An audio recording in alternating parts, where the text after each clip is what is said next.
So, hello everyone, welcome to Lavanya classes. We have successfully completed the chapter polynomials. Currently, we have skipped the chapter number 1, which will be discussed later after we have completed all the chapters of the algebra section, that is chapter number 2, 3, and chapter number 4. So, for today, the chapter that we are going to study is linear equations in two variables.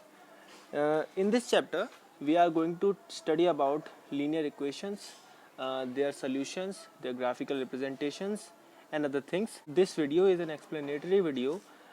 It just contains the theory portion of the chapter.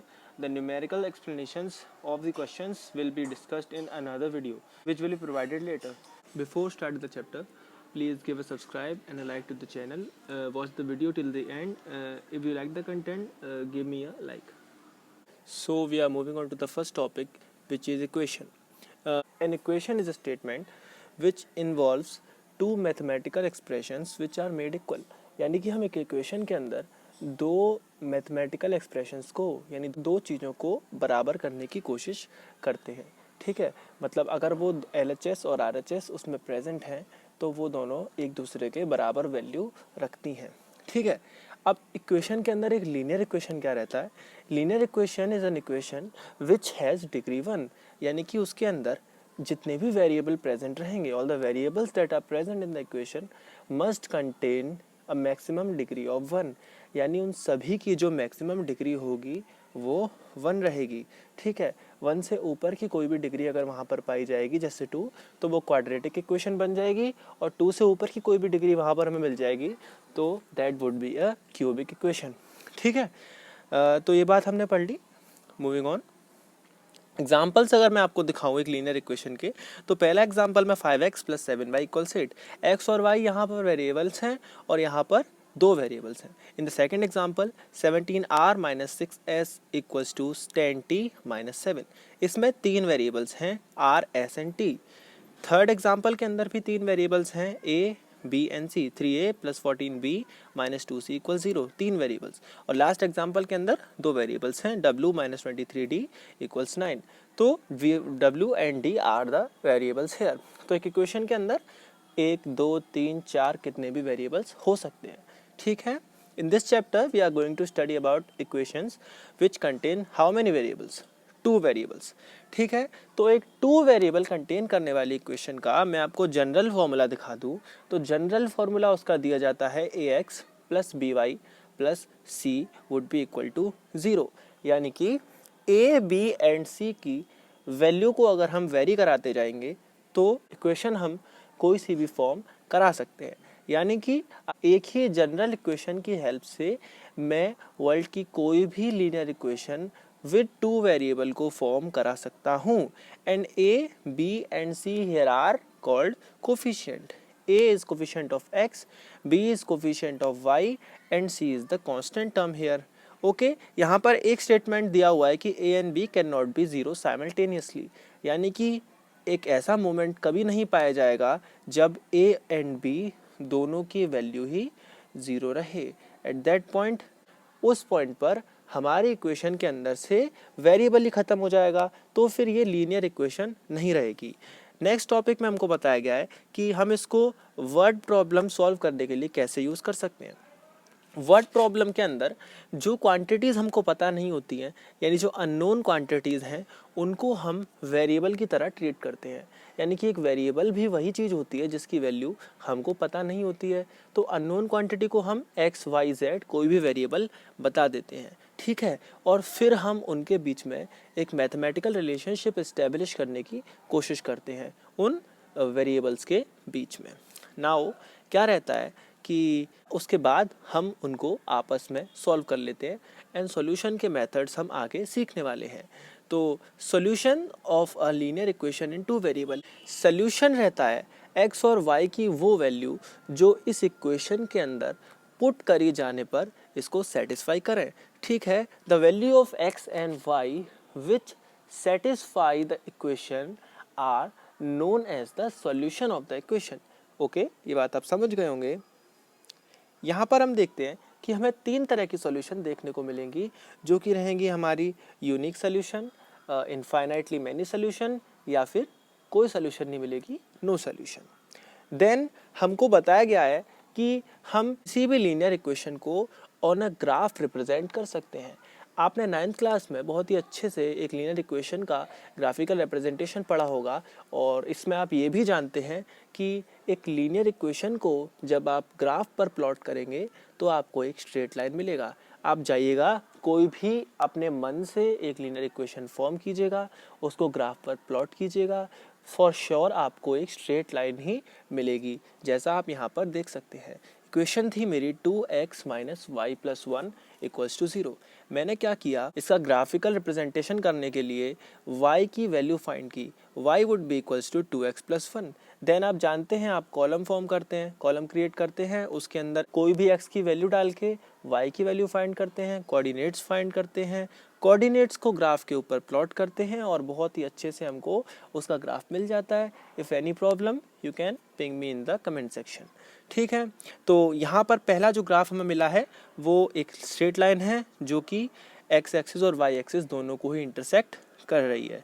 Okay, next thing, आप straight line को plot कैसे कर सकते हैं वो यहाँ पर verbally मैंने समझा रखा है। और इसमें आप क्या करेंगे, वन ऑफ द वेरिएबल की वैल्यू को इक्वेशन में पुट करेंगे तो आपको दूसरे वेरिएबल की वैल्यू मिल जाएगी। जो कोऑर्डिनेट्स इससे हमको मिलेंगे, जैसे पिछले इक्वेशन में अगर मैं x की वैल्यू रखता हूँ 0, y is equals to 2x plus 1 में, तो y क्या मिल जाएगा मेरे को, 2 इंटू 0 प्लस 1 यानी कि 0। x की वैल्यू 0 होने पर y की वैल्यू 1 है, जो कि कौन सा पॉइंट है, ये वाला। और अगर मैं यहाँ पर x की वैल्यू -1 रखता हूँ तो y की वैल्यू निकल के आएगी यहाँ पर मेरी 1, और ये कौन सा पॉइंट है, ये वाला। दोनों पॉइंट को ज्वाइन कर दीजिए, लाइन को एक्सटेंड कर दीजिए, you will get the graphical representation of the linear equation. Moving on, अब यहाँ पर हमको क्या करना है, एक इंडिविजुअल इक्वेशन को स्टडी करने की बजाय हमको एक पेयर ऑफ इक्वेशंस को स्टडी करना है। तो पेयर ऑफ इक्वेशन हमारे पास अगर रहेंगी तो उन दोनों के जनरल फॉर्मूले में हमको थोड़ा सा फेरबदल करना पड़ता है। हम फर्स्ट के फॉर्मूले में 1 का यूज़ करते हैं कोफिशिएंट्स के लिए, और सेकंड के फॉर्मूले में 2 का यूज़ करते हैं। तो एक इक्वेशन मैं लिख सकता हूँ generally a1x plus b1y plus c1 is equals to 0, और दूसरी इक्वेशन में लिख सकता हूँ a2x plus b2y plus c2 equals to 0, और दोनों की ही मुझे इक्वेशन मिल जाएंगी। सेम यहाँ पर भी कभी भी x और y दोनों एक साथ 0 नहीं हो सकते हैं। सेम यहाँ पर भी कभी भी x और y के कोफिशिएंट्स एक साथ 0 नहीं हो सकते हैं, क्योंकि अगर ऐसा हो गया तो इक्वेशन लीनियर इक्वेशन ही नहीं रहेगी। Moving on to the next topic, हमें यहाँ पर दे रखा है कि जो मेरा पेयर ऑफ इक्वेशन है वो आखिर कितने तरह के हो सकते हैं। हमारे कोर्स के अकॉर्डिंग पेयर ऑफ इक्वेशन सिर्फ 3 तरह का हो सकता है। पहला जो टाइप हमारा यहाँ पर दिखाया गया है वो है इंटरसेक्टिंग। दो लाइंस अगर आप एक प्लेन में रखते हैं, प्लेन समझिए आप, एक सरफेस है, उसके ऊपर आपके पास 2 पेन्स हैं, या फिर आप मान लीजिए आपके पास 2 स्टिक हैं। आप उन 2 स्टिक को 3 तरीके से ही अरेंज कर पाएंगे। जो पहला अरेंजमेंट है वो है हमारा एक इंटरसेक्टिंग अरेंजमेंट, जिसमें एक पेन दूसरे पेन के ऊपर इंटरसेक्ट करता है उसको। ठीक है, तो यहाँ पर देख सकते हैं ये पॉइंट 0,1 पर इंटरसेक्ट कर रहा है। ठीक है, ये पॉइंट है। अगली आप ये 2 इक्वेशन देख सकते हैं कि आप दोनों ही इक्वेशंस की लाइन को एक दूसरे के बगल में रख सकते हैं, यानी कि वो पैरेलल अरेंजमेंट दे सकती हैं, जैसा कि हम यहाँ पर देख रहे हैं। इन द थर्ड केस हो ये सकता है कि आप उन दोनों पेन को जस्ट वन अबव अदर रख दें। हमारे पेन्स की तो थिकनेस होती है लेकिन लाइन की थिकनेस नहीं होती है, तो आप लाइन को वन अबव अदर रख सकते हैं। Line only has length, it doesn't have any thickness. तो दोनों लाइन कोइंसिडेंट हो सकती हैं, एक दूसरे के ऊपर जस्ट आ सकती हैं। तो 3 अरेंजमेंट हमने यहाँ पर देखे, intersecting, parallel and coincident lines. एक और अरेंजमेंट होता है, अगर मैं प्लेन के बाहर जाऊँ तो मुझे एक स्क्यू अरेंजमेंट भी देखने को मिलता है। In case of skew arrangement, आप मान लीजिए आपके पास 2 पेन हैं, आपने पहला पेन अपने फर्श पर रखा ज़मीन पर और दूसरा पेन आपने छत पर रख दिया है। आप उन दोनों को किसी भी तरीके से ओरिएंट कर सकते हैं और इस अरेंजमेंट को कहेंगे एक स्क्यू अरेंजमेंट। ओके, वो आप हायर क्लासेस में पढ़ेंगे। Moving on to the next topic, graphical solution को अगर देखा जाए तो ग्राफिकल सॉल्यूशन वो होता है जिस पॉइंट पर आपकी दोनों लाइंस इंटरसेक्ट करती हैं उसी पॉइंट के कोऑर्डिनेट्स आपके लीनियर इक्वेशन के पेयर का सलूशन होता है। आपको करना कुछ नहीं है, सिर्फ उन दोनों लाइन के इंटरसेक्शन का पॉइंट फाइंड करना है, वो जहाँ पर एक दूसरे को काट रही हैं, और उस पॉइंट के कोऑर्डिनेट्स ही होते हैं हमारे सॉल्यूशन। ठीक है, ग्राफिकल मेथड वेरी सिंपल है। पहला पॉइंट है आप प्लॉट कीजिए दोनों इक्वेशन को। सेकंड पॉइंट है you would have to find the point of intersection of the lines. उन लाइन का पॉइंट ऑफ इंटरसेक्शन हमको फाइंड करना है, और the point of intersection would be the solution of the equation of lines. Okay, now there is one more method to calculate the kind of solution without actually graphically representing them। यानी हमें क्या करना है, हमारा मन नहीं कर रहा अगर उनको ग्राफिकली रिप्रेजेंट करने का, पर हम चाह रहे हैं कि हमको उनका सॉल्यूशन पता लग जाए कि कैसा होगा।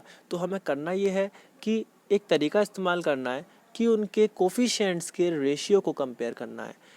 कोफिशिएंट का रेशियो क्या रहेगा, जैसे कि a1/a2 क्या रहेगा, फर्स्ट इक्वेशन के x के कोफिशिएंट का डिवाइड मैं सेकंड इक्वेशन के x के कोफिशिएंट से लगा दूंगा, तो मुझे मिल जाएगा a1 और a2 का रेशियो। ऐसे ही मैं b1 b2 और c1 c2 का रेशियो भी फाइंड कर सकता हूँ। फर्स्ट के सिनेरियो, अगर आपका a वाले रेशियो b वाले रेशियो के इक्वल नहीं आते हैं, इन दैट केस आपको सिर्फ एक सोल्यूशन मिलेगा, यानी कि आपका वो यूनिक सोल्यूशन होगा। ठीक है, आगे बढ़ते हैं। ऐसी पेयर ऑफ इक्वेशंस को हम कंसिस्टेंट पेयर ऑफ इक्वेशन कहते हैं। ठीक है, एक सेकंड केस में अगर आपका ए वाला रेशियो, बी वाला रेशियो एंड सी वाला रेशियो, तीनों के तीनों रेशियोज इक्वल रहते हैं, तो क्या रहेगा, आपकी वो जो लाइन है वो कोइंसिडेंट होंगी, उनकी जो सोल्यूशन है वो इनफाइनाइटली मैनी आएंगी। यानी कि कोइंसिडेंट जो लाइंस रहती हैं वो हर जगह पर एक दूसरे को कट कर रही होती हैं, तो उनकी नंबर ऑफ सोल्यूशन भी इनफाइनाइटली मैनी रहती हैं। इस केस सिनारियो को भी हम कंसिस्टेंट कह सकते हैं या डिपेंडेंट कह सकते हैं। ओके, यानी कि इफ़ आपको सोल्यूशन मिलते हैं तो वो पेयर ऑफ इक्वेशन कंसिस्टेंट होंगे। कंसिस्टेंट के अंदर आपके दो केस बन सकते हैं। पहला केस या तो लाइंस इंटरसेक्टिंग होंगी, वन सोल्यूशन, या फिर लाइंस कोइंसिडेंट होंगी। थर्ड केस में आपको क्या देखना है कि अगर आपका ए वाला रेशियो बी वाला रेशियो तो बराबर हो, बट सी वाला रेशियो जो है वो उनके बराबर नहीं हो, in that case the pair of equation would be inconsistent. यानी कि उस केस में आपको नो सोल्यूशन मिलेगा।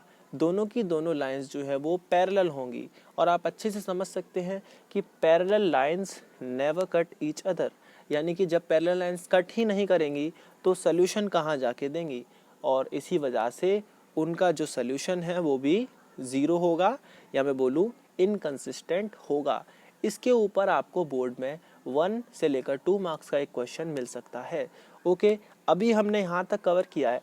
पार्ट 2 में हम देखेंगे कि हम न्यूमेरिकल किन मेथड्स की मदद से सॉल्यूशंस को सॉल्व कर सकते हैं। ठीक है, अभी के लिए यहीं पर ख़त्म करते हैं। अगर आप यहाँ तक आए हैं वीडियो में तो आई अप्रिशिएट यू। आगे आपको अगर और अच्छा कंटेंट चाहिए तो चैनल को सब्सक्राइब कर दीजिएगा और लाइक बटन ज़रूर दबा दीजिएगा। Thanks for watching.